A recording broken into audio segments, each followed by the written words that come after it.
Olha só, hoje a gente vai mergulhar nas origens do Espiritismo, mas talvez não da forma que a maioria espera. Vamos deixar o misticismo de lado só por um momento, ok? Porque a história da sua fundação é, na verdade, a história de uma investigação super metódica, quase científica, conduzida por um dos educadores mais respeitados da França lá no século XIX. Essa é a pergunta central de tudo. Imagina só o cenário. De um lado, a ciência dando saltos gigantescos. Do outro, uma febre de fenômenos sobrenaturais. É bem aí, nesse meio, que a nossa história acontece. Focada num homem que tentou, com todas as suas forças, aplicar a lógica a eventos que simplesmente desafiavam qualquer explicação. Antes de existir Allan Kardec, existia um homem chamado Hippolyte Léon Denisard de Rivaio. E olha, ele não era nenhum místico, nem profeta, muito pelo contrário. Ele era um pilar do sistema educacional francês, um intelectual que dedicou a vida à lógica, à ordem e principalmente ao conhecimento que a gente pode provar. E a formação dele era, sinceramente, impressionante. Rivaio não era um amador de jeito nenhum. Ele foi treinado no método Pestalozzi, que é todo baseado na observação empírica, naquilo que você pode ver e testar. Ele era membro de sociedades de gramática, de física, de geologia. O mundo dele era o da ciência, dos fatos, das provas. E para a gente entender a jornada do Rivaio, a gente precisa entender a época dele. O século XIX era um verdadeiro caldeirão de ideias conflitantes.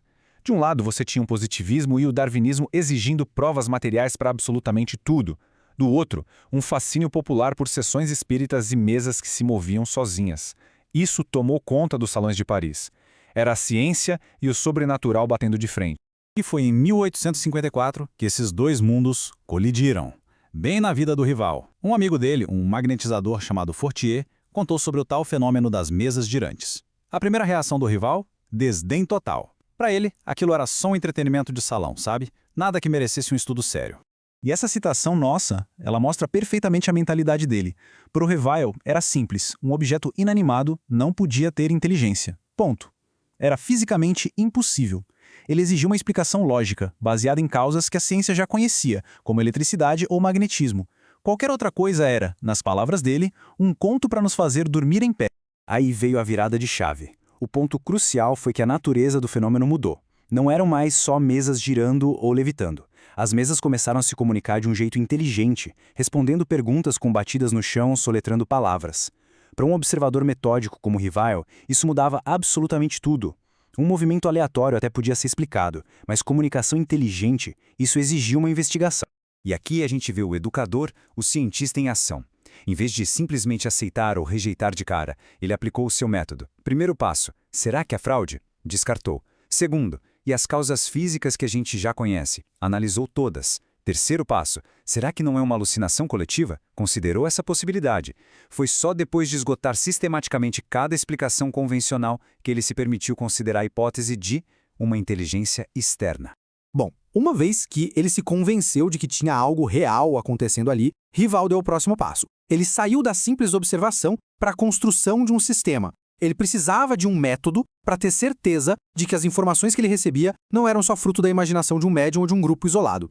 E aqui está a grande chave da metodologia dele. O controle universal foi basicamente a versão dele da replicabilidade científica e da revisão por pares. Uma única mensagem, por mais incrível que fosse, não era o bastante.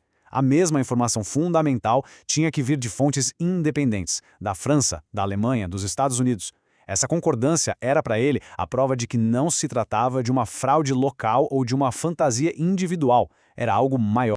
A gente pode ver a evolução do papel dele na própria publicação da sua obra mais importante. Na primeira edição, ele se coloca quase como um escrivão passivo, sabe? Mas só 3 anos depois, a descrição muda. Agora, ele é aquele que recolhe e põe em ordem. É uma mudança sutil, mas que revela uma transição gigantesca, de um mero receptor para um pesquisador ativo, um organizador daquele conhecimento. Foi nesse momento que ele adotou o pseudônimo Allan Kardec. Isso aqui é crucial. Ele não via o trabalho dele como a fundação de uma nova religião. Para ele, era uma nova ciência, uma filosofia espiritualista baseada na observação de fenômenos naturais, que tinha suas próprias leis, leis que regiam as relações entre o mundo visível e o invisível. Mas será que esse método dele era tão rígido assim? Ou ele estaria disposto a mudar de ideia se fosse preciso? Pois é, um caso bem famoso na Vila Alpina de Morzine colocou a teoria dele à prova de um jeito bem dramático. No começo, super alinhado com o pensamento médico da época, Kardec rejeitava completamente a ideia de possessão. Para ele, um racionalista de carteirinha, esses casos eram muito mais bem explicados pela medicina: epilepsia, histeria, algum tipo de transtorno mental. Possessão para ele era coisa da superstição da Idade Média.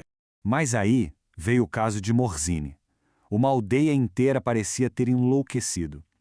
Dezenas de pessoas, a maioria mulheres jovens, começaram a ter convulsões violentas, falando com vozes que não eram as suas, mostrando uma força sobre-humana. Os médicos ficaram perplexos e o caso virou notícia na Europa toda.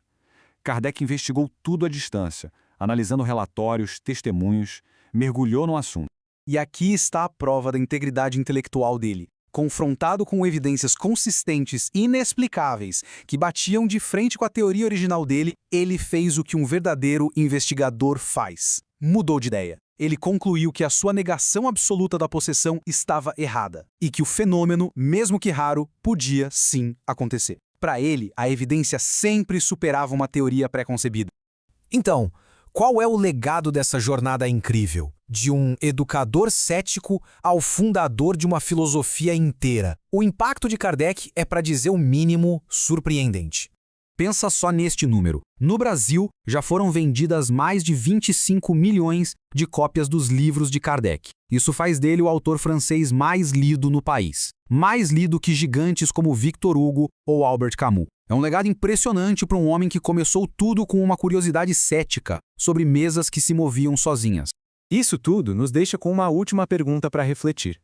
O trabalho de Allan Kardec foi uma tentativa de criar uma ponte entre a razão e a fé? Ou foi o último grande esforço para tentar encaixar a espiritualidade num mundo que estava cada vez mais dominado pela ciência? A resposta, talvez, não seja nem uma coisa nem outra, mas sim essa tensão constante que existe entre as duas.